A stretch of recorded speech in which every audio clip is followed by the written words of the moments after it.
Muy buenos días a todos y buenas tardes para aquellos que están viéndonos desde otras partes del mundo.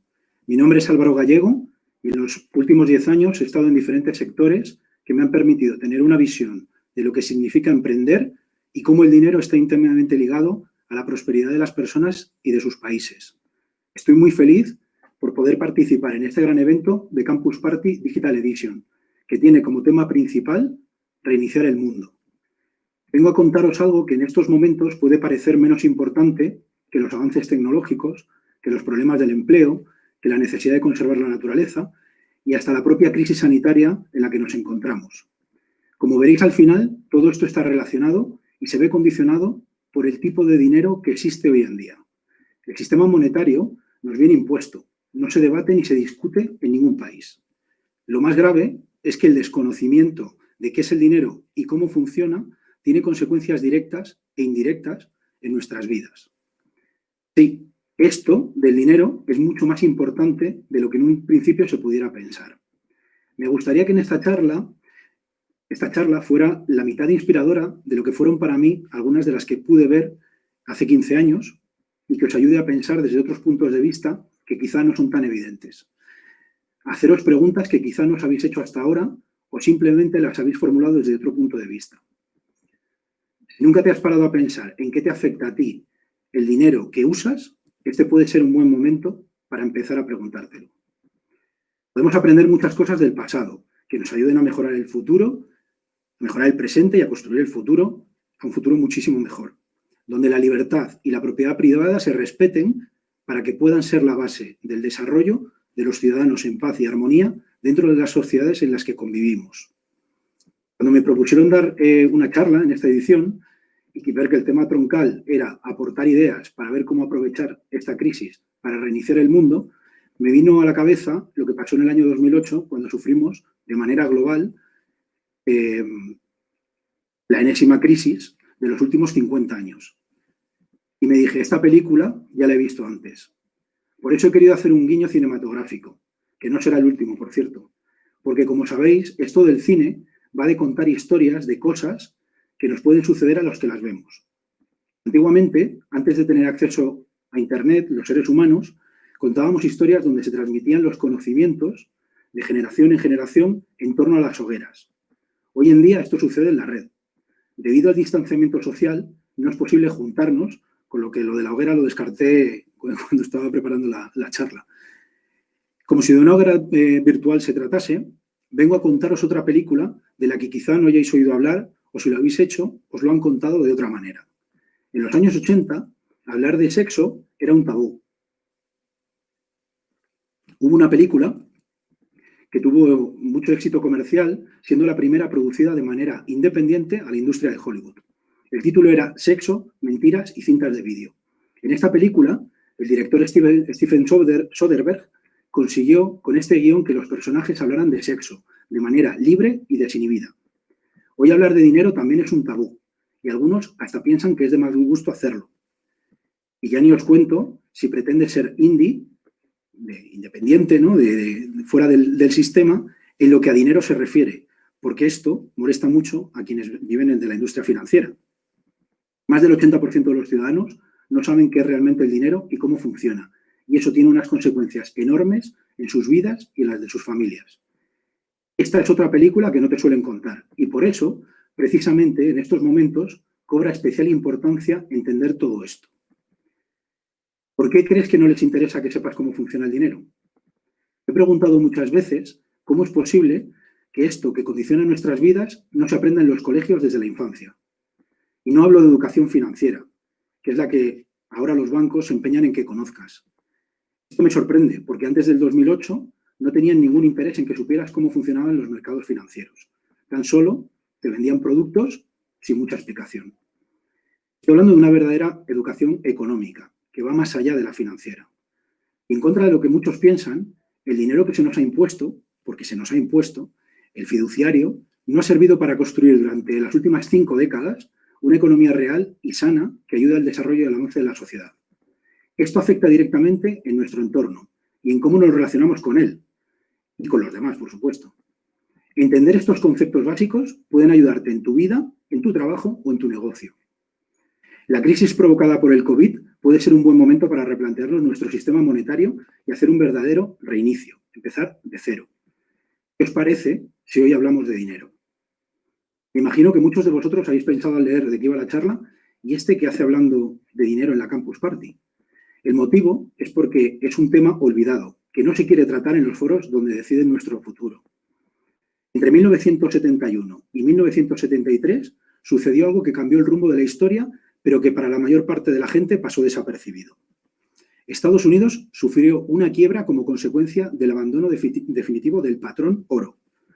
Dejaron de lado la convertibilidad del dólar en oro y decidieron que la única divisa que debía regir el destino del mundo fuera el dólar. Esto provocó una enorme inflación que empobreció a muchísima gente, tanto americanos como no americanos. Ya en ese momento, esa relación entre el dinero que se emite por parte del Banco Central y el respaldo físico en oro estaba muy diluido. El dinero que nos obligan a usar se llama dinero fiduciario o fiat, que quiere decir hágase. Llevan 5 décadas haciéndonos creer que se puede crear riqueza de la nada. Hoy lo vemos más claramente como consecuencia de todo lo que estamos viviendo con esta pandemia. Vivimos en un mundo de escasez e incertidumbre. Hemos crecido creyendo que el dinero, por ser impreso de esta manera, era ilimitado. Ahora escuchamos a diario que solo tenemos un planeta, que no hay planeta B y que los recursos son finitos. ¿Por qué esto mismo no lo aplican al dinero? ¿Os habéis preguntado alguna vez qué es el dinero? ¿Por qué el dinero es dinero y no lo es cualquier otra mercancía? En algunos momentos de la historia, la sal o las cabezas de ganado han sido utilizadas como dinero. De ahí viene la palabra salario, de la sal. Entonces la pregunta es, ¿cualquier cosa puede ser dinero? En el siglo XIX, el economista Friedrich Knapp desarrolló la teoría chartalista o teoría estatal del origen del dinero. Decía 2 cosas. El dinero es una criatura del Estado y que cualquier cosa que el Estado decida puede ser dinero. Y en esas estamos en estos momentos, con dinero que es únicamente deuda de los Estados. Como dice el economista Juan Ramón Rayo en su libro Contra la teoría monetaria moderna, es un crédito que tenemos contra los estados por adelantarle el pago de impuestos.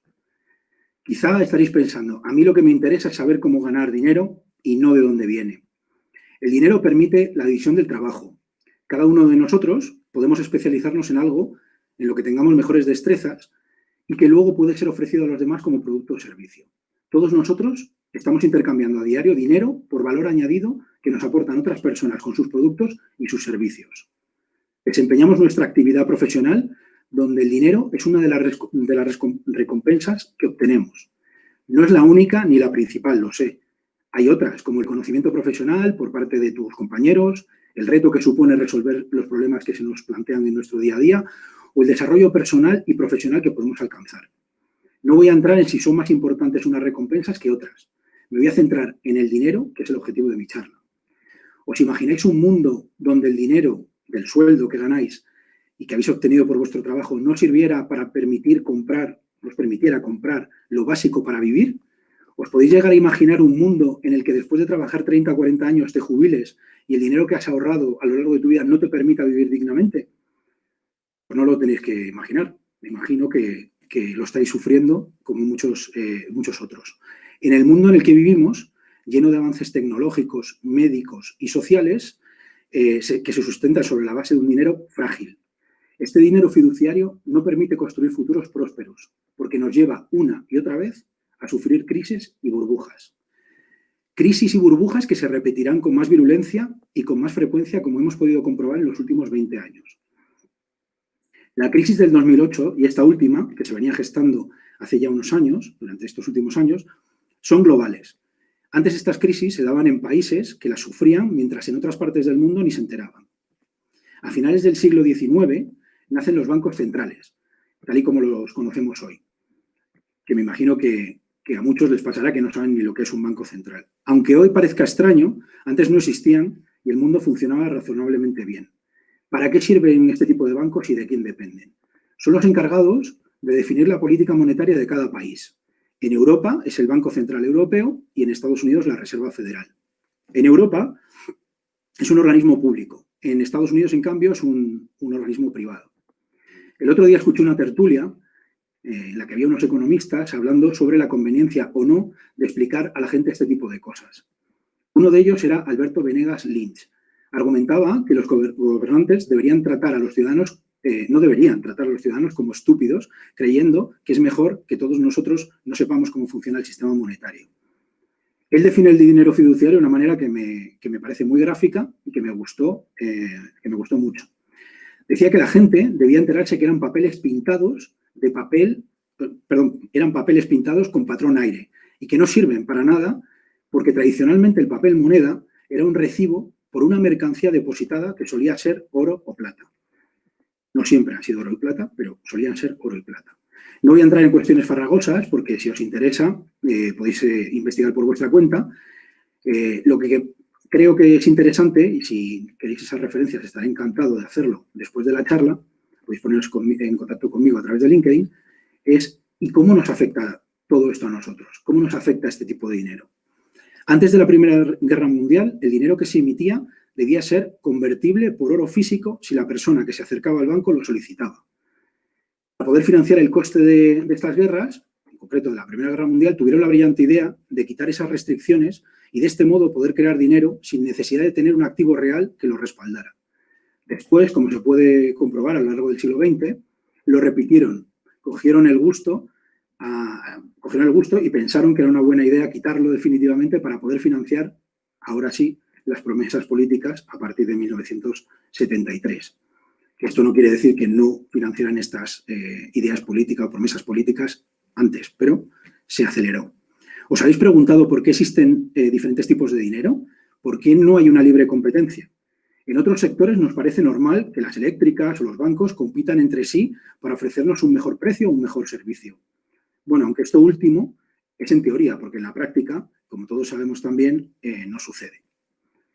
Si esto sucediera con el dinero y nos permitieran elegir cuál es el que nos interesa más, lo que pasaría muy probablemente es que la gente cambiaría su dinero por aquella moneda menos mala. En una primera fase irían a divisas como el dólar o el euro y gran parte, por supuesto, iría al dólar como moneda menos mala, aunque sea una moneda sin respaldo también. Después los bancos tendrían que echar la imaginación para atraer capital de los ciudadanos con propuestas de mayor valor añadido. Deberían competir para conseguir esos depósitos que la gente confiara en ellos. Pero no podemos elegir. No podemos elegir el dinero que usamos. Todo el dinero que hay en circulación es dinero fiduciario, el dinero de curso legal. Está prohibido por los bancos centrales crear todo tipo de dinero que no sea el oficial. Nos dicen que es por nuestro bien. Los bancos centrales se supone que están para preservar el poder adquisitivo de nuestro dinero. Y es justo todo lo contrario a lo que hacen y lo que consiguen en la práctica. La inflación es un impuesto encubierto a nuestro dinero. Y no lo digo yo, lo dijo Alan Greenspan, y más literalmente dijo, sin oro no hay ninguna posibilidad de proteger los ahorros contra la expropiación que representa la inflación. Aunque parezca una broma de mal gusto, Alan Greenspan dijo esto en el año 66, 10 años antes de ser nombrado presidente de la Reserva Federal de los Estados Unidos. Por desgracia, luego su política al frente de esta entidad fue justo la contraria. Su mandato ha sido el de mayor impresión de dinero de la historia. ¿A que no adivináis qué tipo de dinero ha estado imprimiendo como si no les costara la tinta? Pues sí, dinero fiduciario. Acordaros de los papelitos pintados con patrón aire. La inflación es como la lluvia fina que te moja por completo sin enterarte. Cuando te quieres dar cuenta, estás completamente mojado y a punto de la pulmonía. Aquí lo llaman calabobos. Este tipo de dinero produce graves desajustes, provoca pobreza, ayuda a financiar proyectos que en otras circunstancias no recibirían esta financiación y hace que el mercado laboral se vea afectado también. ¿Cómo afecta la existencia de dinero fiduciario a los problemas relacionados con el medio ambiente? Así a primera vista parece que no tiene relación, ¿verdad? Creer que el dinero ilimitado existe nos lleva a pensar que los recursos de la naturaleza también son ilimitados. Esto crea un desajuste en la economía que se purga burbuja tras burbuja. Hay una película de animación china que se emitió en España en los años 80 Muchos de mi generación la hemos buscado desesperadamente por internet para volverla a ver. Y esta película se llama Naya, contra los dragones reales. Es una historia de la mitología china donde un niño llamado Naya lucha contra los dragones reales. Estos dragones podrían ser hoy nuestros bancos centrales que usan el dinero fiduciario para controlar el destino de millones de ciudadanos. La volví a ver hace poco y me recordó lo importante que es luchar contra aquello que creemos que nos empobrece y limita nuestras libertades. Bueno, y ahora que sabemos que el dinero actual que usamos pierde valor, ¿no os preguntáis por qué algo tan importante para los ciudadanos no está en las agendas de nuestros gobernantes? El poder siempre ha intentado frenar los cambios, entendiendo como poder el conjunto de intereses creados que intenta consolidar y perpetuar sus intereses.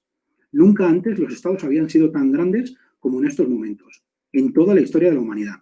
Cabría preguntarse si esta fórmula que nos ha traído es la que necesitamos para reiniciar el mundo después del COVID. Yo creo que no.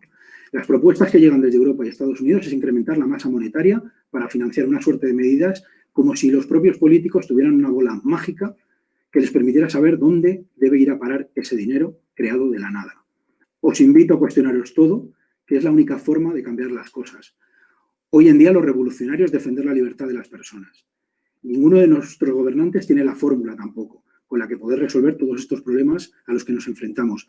Pero sí estoy convencido que deberíamos empezar por exigirles que nos permitieran disponer de un dinero sólido, sano, desde el que construir una sociedad libre y llena de oportunidades para todos. Espero que esta charla os haya servido de inspiración. Muchas gracias.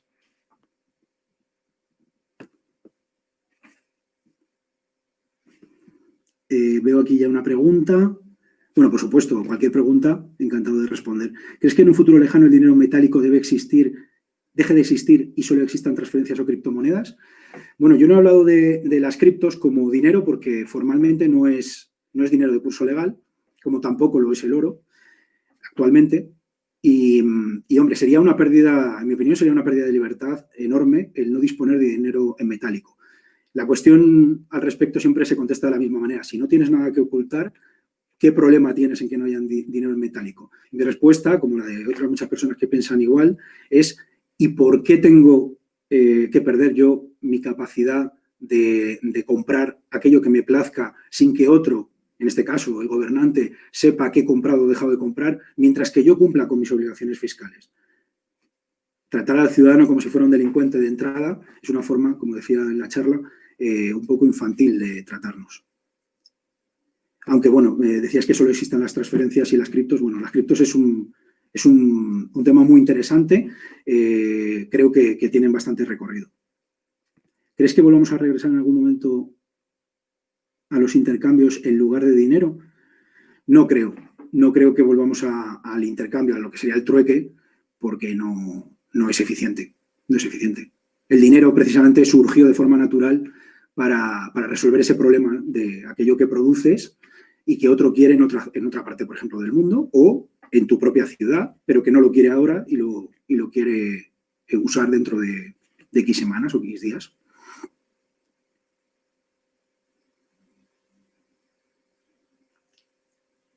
Hoy en día imprimen dinero sin ningún respaldo. Sí, esto lleva sucediendo, como decía en la charla, desde hace muchísimas décadas. No es ahora. Ese es el tema, que mucha gente piensa que esto del respaldo del dinero es algo que todavía venía sucediendo, que existía. Y por desgracia no. El dinero actual no tiene ningún tipo de respaldo.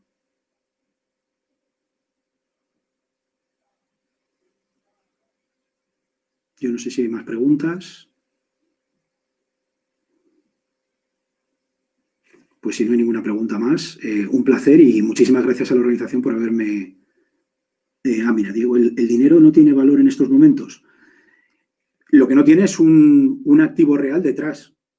El valor es el que cada uno de nosotros le queremos dar. Obviamente te sirve para comprar, pero si tú acumulas ese dinero a lo largo del tiempo, por ese efecto de la inflación y de la fabricación nueva de moneda, va perdiendo capacidad de compra. O sea, con la misma cantidad de dinero hoy no vas a poder comprar posiblemente, como ya ha sucedido en el pasado, no vas a poder comprar la misma cantidad de bienes y servicios. Entonces, desde mi punto de vista, no tiene el valor que debería tener el dinero, un dinero sano, como decía antes, un dinero sólido. Muy bien, pues si no hay más preguntas, encantado y estoy a vuestra disposición. Gracias.